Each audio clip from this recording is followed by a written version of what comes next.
বাংলাদেশের সর্বশেষ গুরুত্বপূর্ণ আপডেট সংবাদে আপনাকে স্বাগত। শুরুতেই সংবাদ শিরোনাম, পরে বিস্তারিত। প্রথমেই জানাব, টিকটক থেকে বিরত রাখতে না পেরে স্ত্রীকে হত্যা।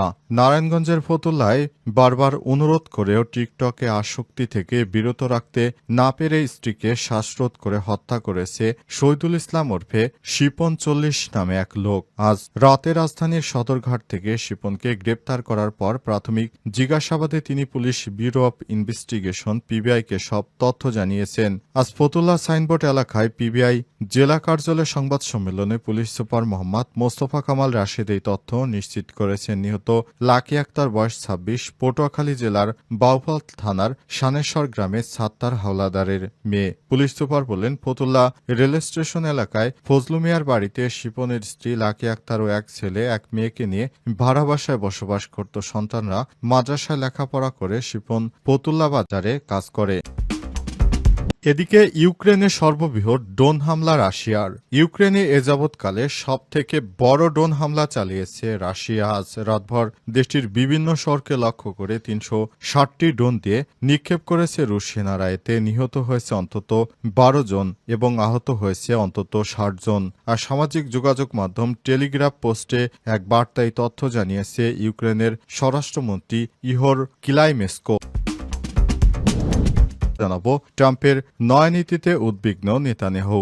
একঘরে হচ্ছে ইসরায়েল। মার্কিন প্রেসিডেন্টের রাজনীতিতে বহু আলোচিত চরিত্র প্রেসিডেন্ট ডোনাল্ড ট্রাম্প আবারও বিশ্বমঞ্চে নিজস্ব কৌশলগত কাণ্ডজ্ঞান নিয়ে প্রশ্ন এসেছে। তবে তার এবারের প্রত্যাবর্তন আরেকটিও ভিন্ন, আরেকটু ধূসর। সম্প্রতি মধ্যপ্রাচ্য সফরে তিনি সৌদি আরব, সংযুক্ত আরব আমিরাত ও কাতারে গেলেও ইসরায়েল সফর করেনি। এবার বিপদে পড়েছে নেতানিয়াহু। এরপর জানাবো, ভারতকে কঠোর হুঁশিয়ারি দিয়ে যা বলল পাকিস্তান সেনাবাহিনী। পাকিস্তান জাতির ঐক্য, শক্তি ও শান্তির প্রতিশ্রুতি পুনর্ব্যক্ত করে ভারতকে আবারও কঠোর হুঁশিয়ারি দিয়েছে দেশটির সেনাবাহিনীর মুখপাত্র লেফটেন্যান্ট জেনারেল আহমেদ শরীফ চৌধুরী। ভারত যদি ভবিষ্যতে কোনো ধরনের দুঃসাহসিকতা থেকে বিরত না থাকে তাহলে কঠোর জবাব দেওয়া হবে বলে উল্লেখ করেছেন তিনি। আজ এক বিবৃতিতেই হুঁশিয়ারি দেন তিনি। খবর সামা টিভি। জানাবো, দ্বিতীয় বিশ্বযুদ্ধের পর প্রথমবারের মতো বিদেশে স্থায়ী সেনা মোতায়েন করল জার্মানি। দ্বিতীয় বিশ্বযুদ্ধের পর এই প্রথমবারের মতো জার্মানি অন্য দেশে স্থায়ীভাবে সেনা মোতায়েন করল। এই ঐতিহাসিক পদক্ষেপের অংশ হিসেবে German chancellor Friedrich Merz Lithuania সফরে গিয়ে ন্যাটোর পূর্ব সীমান্ত রক্ষায় বার্লিনের সাজোয়া ব্রিগেডের উদ্বোধন করেন তিনি। এক প্রতিবেদনে খবর দিয়েছে এনডিটিভি। প্রিয় দর্শক, এতক্ষণ শুনছিলেন সংবাদ শিরোনাম, এবারে বিস্তারিত।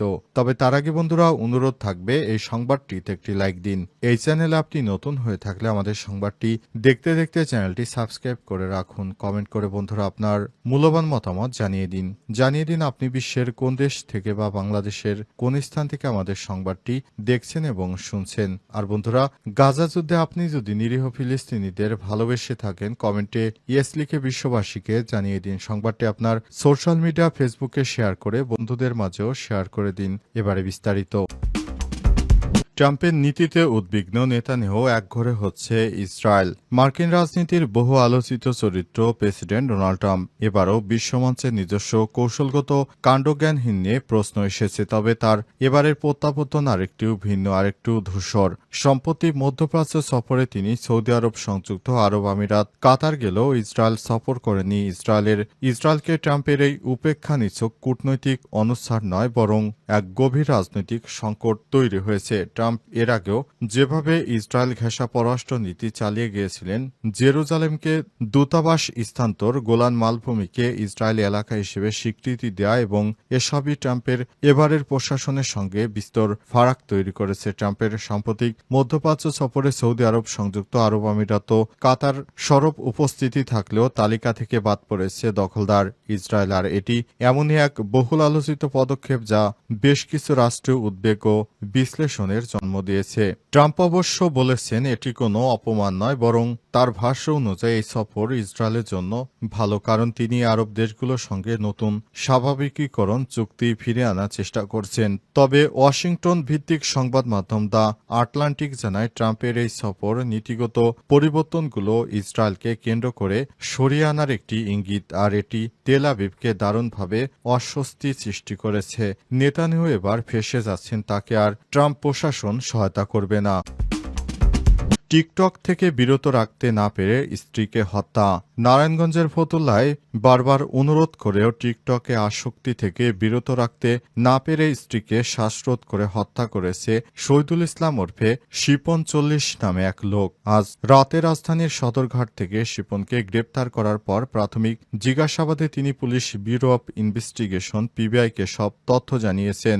আজ ফতুল্লা সাইনবোর্ড এলাকায় পিবিআই জেলা কার্যালয়ে সংবাদ সম্মেলনে পুলিশ সুপার মোহাম্মদ মোস্তফা কামাল রাশেদ এই তথ্য নিশ্চিত করেছেন। নিহত লাকি আক্তার বয়স ২৬, পটুয়াখালী জেলার বাউফল থানার সানেশ্বর গ্রামে সাত্তার হাওলাদারের মেয়ে। পুলিশ সুপার বললেন, ফতুল্লা রেল স্টেশন এলাকায় ফজলু মিয়ার বাড়িতে শিপনের স্ত্রী লাকি আক্তার ও এক ছেলে এক মেয়েকে নিয়ে ভাড়া বাসায় বসবাস করত। সন্তানরা মাদ্রাসায় লেখাপড়া করে শিপন ফতুল্লা বাজারে কাজ করে।